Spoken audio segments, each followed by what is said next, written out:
Eu espero muito que vocês não se importem, mas assim, meio que tá rolando uma festa no vizinho e tá tipo um pouco de barulho aqui.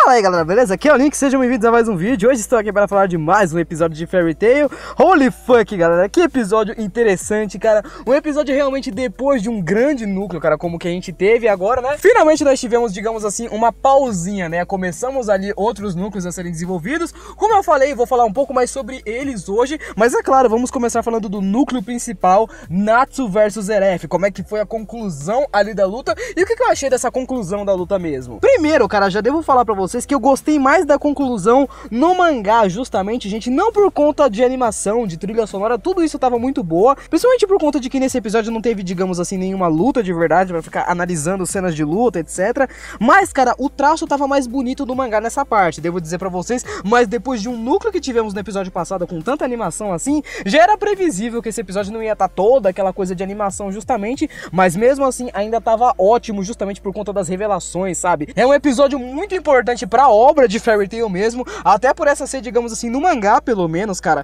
eu acho que foi a maior revelação que nós tivemos, holy fuck, porque tipo assim, cara, a gente já sabia que o Natsu era o End, a gente já sabia disso, só que tipo assim, o Natsu saber disso, revelado pelo próprio Zeref ainda, sabe, a gente vê que no começo do episódio o Natsu tá muito cansado, cara, ele não conseguiu, cara, aniquilar o Zeref com os golpes, e é obviamente, né, gente, a maldição dada ao Zeref foi dada por um deus, o deus Arshenkan, alguma coisa, é um deus poderoso, então eu sei que é a magia do Ignil, o Ignil é forte, mas eu não acho que ele teria ganhado, nem que ele tivesse acertado esse outro golpe, etc. Até porque o poder do Ignil já tava quase se extinguindo, né, quando a gente vê que ele usa as chamas nesse episódio, inclusive as chamas nem tão mais vermelhas ali, com aquela tonalidade de fogo do Ignil mesmo, as chamas já voltaram à sua maneira padrão, então o Natsu não tinha, cara, o poder necessário pra derrotar o Zeref, isso é bem interessante da gente ver, a gente vê que ele tá cansadão e o Zeref se aproveita disso pra começar a conversar e falar algumas coisas que ele sempre quis falar pro Natsu, como por exemplo falar que ele é irmão do Natsu. Ele começa já na revelação, ele não enrola,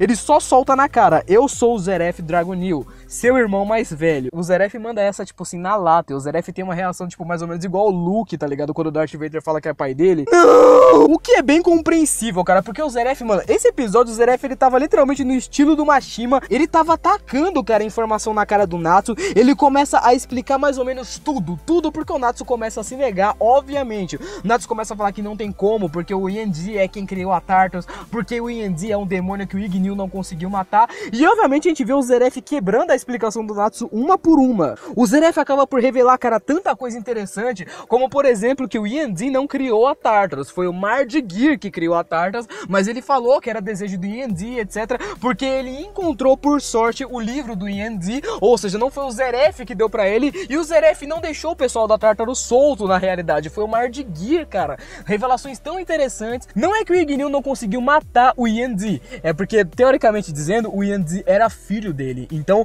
não tinha como o Ignil matar o Natsu só pelo fato de ele ser um demônio mais forte do livro do Zeref. Incluindo, é claro, nós temos outras diversas coisas, como por exemplo, o Zeref acaba soltando de cara pro Natsu que os pais dele, os pais do Natsu e do Zeref foram mortos no incêndio por um dragão, e o Zeref solta de cara: você, Natsu, também morreu naquele incêndio, e você não é só o Natsu normal, um garoto normal, você é Ethereus Natsu Dragonil. O Natsu também foi revivido, inclusive foi obviamente por ter revivido o Natsu que o Zeref ganhou toda aquela coisa da maldição do Arshenkan e etc. Então, cara, que revelação potente, sabe? A gente vê o rap ficar impressionado, até o Invel e os figurantes ali atrás ficam impressionados. Obviamente, gente, o Natsu não aceita nada disso, e é muito interessante a gente ver como o Zeref explica todo o plano, cara, toda a complexidade do plano que o Ignil explicou mais ou menos ali pro Natsu, né? A gente já sabia, né? Porque o Ignil falou mais ou menos aquela coisa de entrar nos corpos dos Dragon Slayers para eles não se dragonificarem, né? Para eles não virarem dragões como a Quinologia.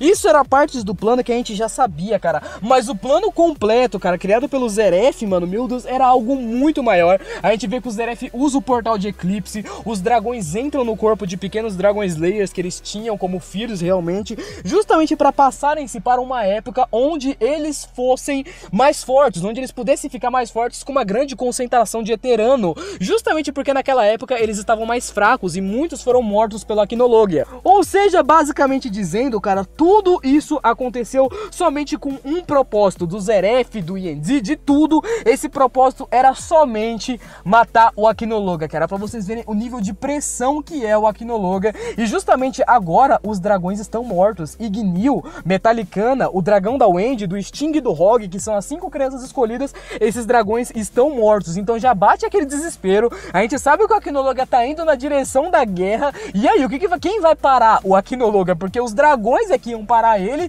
E a gente sabe que nem o Ignil teve força pra parar. O Natsu nem o poder do Ignil mais tem. E agora, bicho? O que vai acontecer agora? E é bem interessante a gente ver, cara, o plano entrando em ação de verdade, né? Mas a gente vê que tinha uma maga celestial chamada Ana, que inclusive é ancestral da Lucy. É óbvio que ela é ancestral da Lucy, sabe? Ela é loira, tem a cara igual a da Lucy, etc. Vemos que essa mulher chamada Ana abriu a porta celestial pra colocar as crianças e os dragões, etc. E aí o Natsu e o resto das pessoas acordaram 400 anos depois. E nesse ponto, cara, eu só consigo pensar no nível de profundidade que o Mashima conseguiu dar a esse personagem do Zeref, gente, porque pensem comigo em tudo que esse desgraçado passou. Ele esperou pelo irmão dele, pelo Natsu, por 400 anos, cara. Não é, tipo, sei lá, 10 anos. 10 anos já é muita coisa. Imagina você passar, sei lá, 5 anos, 10 anos sem ver a sua mãe, por exemplo, vamos supor. E agora imagina passar 400 fucking anos esperando pelo seu irmão. Justamente não é só pra esperar pelo seu irmão pra ele fazer alguma coisa boa.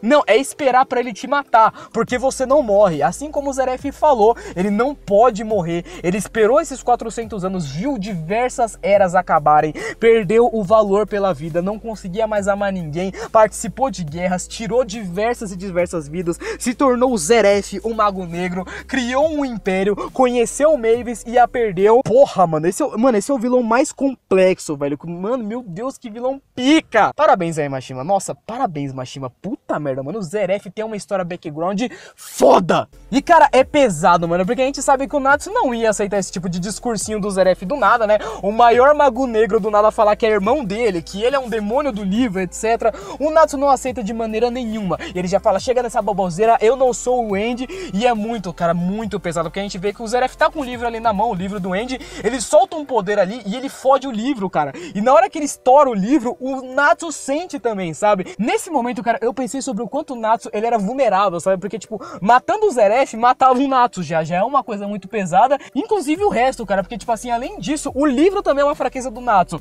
Imagina se alguma pessoa, tipo assim, inimigo do Natsu pega esse livro, o cara pega, passa o livro na bosta, o Natsu morre, tá ligado? Porque exatamente o que deu a entender foi isso. Se você fode o livro, você fode o Natsu também.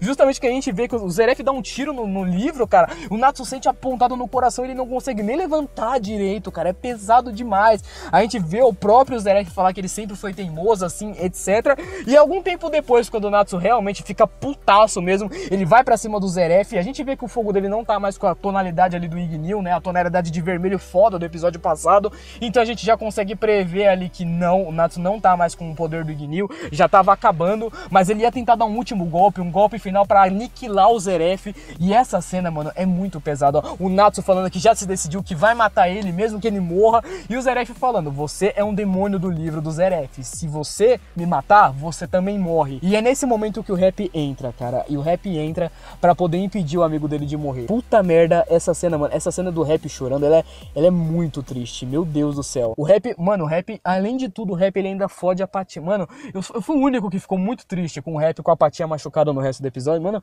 eu fiquei triste, na moral, velho. E a gente não precisa nem falar de coisa de discurso, cara, pelo amor de Deus, porque, mano, o Natsu tava prestes a morrer se ele tivesse conseguido matar o Zeref, cara. A gente vê que o Natsu não consegue, ele vai embora, o poder do Ignil acabou, então realmente agora não tem mais como, o Natsu não tem mais jeito de matar o Zeref e ele vai embora. Realmente com o Happy ali, etc. O Zeref já começa a ficar putaço ali, porque não tem mais ninguém que possa impedir ele agora. Vemos o Zeref fazer aquele olhar maligno dele, aquele olhar de verdade do Mago Negro, né?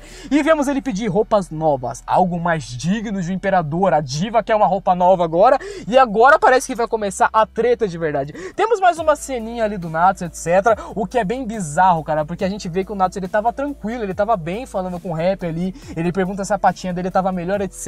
E eu já vou falar da parte do final do episódio agora, realmente, porque é a parte que a gente vê que o Natsu desmaiou no final do episódio, cara. O Natsu tá desacordado, mano, porque a gente sabe que o Natsu é um demônio do livro do End agora, a gente sabe que se fuder o livro fode ele, e agora, mano, ele desmaiou, cara. O que tá acontecendo com o Natsu? A gente fica perguntando, é o Yendi despertando? Será que ele tá com algum problema? Será que aquela fudida no livro realmente machucou muito o Natsu? Ou será que é só cansaço da luta? Porque ele realmente desmaiou, cara. É intenso demais isso. E é triste também, cara, porque a gente termina o episódio com um rap naquela situação de desespero, né? E a gente já viu, mano, que a situação pro resto do pessoal também tá um negócio absurdo. Primeiramente, a gente tem um núcleo ali da Seibartusso, que é um dos últimos ali que aparece no episódio, onde a gente vê que o pessoal tá em extrema desvantagem. A gente sabe que o pessoal da Seibartusso tá conseguindo enfrentar os Minions, mas os Minions, mano, qualquer pessoa mata Minion, mas os Spriggan em si, eles estão totalmente na desvantagem, cara. Uma das únicas cenas que aparece sangue, né, de verdade no episódio, que é justamente a cena ali onde aparece o Breadman. Mano, aparece um tipo de Shinigami, um tipo de deus da morte de verdade. Os caras nomeiam ele como Shinigami, mano. Só dele passar perto das pessoas, as pessoas começam a morrer. E a gente vê que a Yukino tá perto dele ainda, mano. Já começa a bater aquele gelo. Sai daí, Yukino, pelo amor de Deus.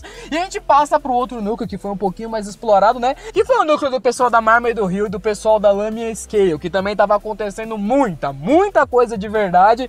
Justamente porque a gente viu, mano, tem 300 mil soldados, galera. 300 mil, mano. A Seibartusso e a Lamia Scale, contando os dois números juntos, de acordo com a Miliana, eles têm mais ou menos 200 caras. Apesar de serem algumas pessoas bem habilidosas, a gente tem, por exemplo, a Kagura ali, a gente tem a Miliana, a gente tem o Leon, mas, mano, 200 contra 300 mil, isso sem contar que tem 3 dos Spriggan ali. A gente vê que tem o Nenhart, que de acordo com a de Maria, ainda tá dentro do barco escondido ali, bem bacana, né? A gente tem a ceninha da silhueta dele aparecendo, a gente não sabe como é que ele é ainda, só dá pra ver que ele tem uma armadura verde, mas é bem interessante. Tirando ele, a gente tem o Wallet, que já tá ali atacando de verdade, né? Nessa parte do episódio a gente já vê ele jogando uns mísseis, umas bombas, é um negócio bem bacana. A maneira como ele cria, eu gostei muito, cara, do personagem, achei ele bem bacana. E a gente tem a de Maria, cara, que foi a que mais realmente deixa um clima de mistério ali, porque a gente não sabe qual que é a magia dela, só sabemos que ela é considerada como uma deusa guerreira nos campos de combate, e no momento em que ela vai ativar a magia dela ali,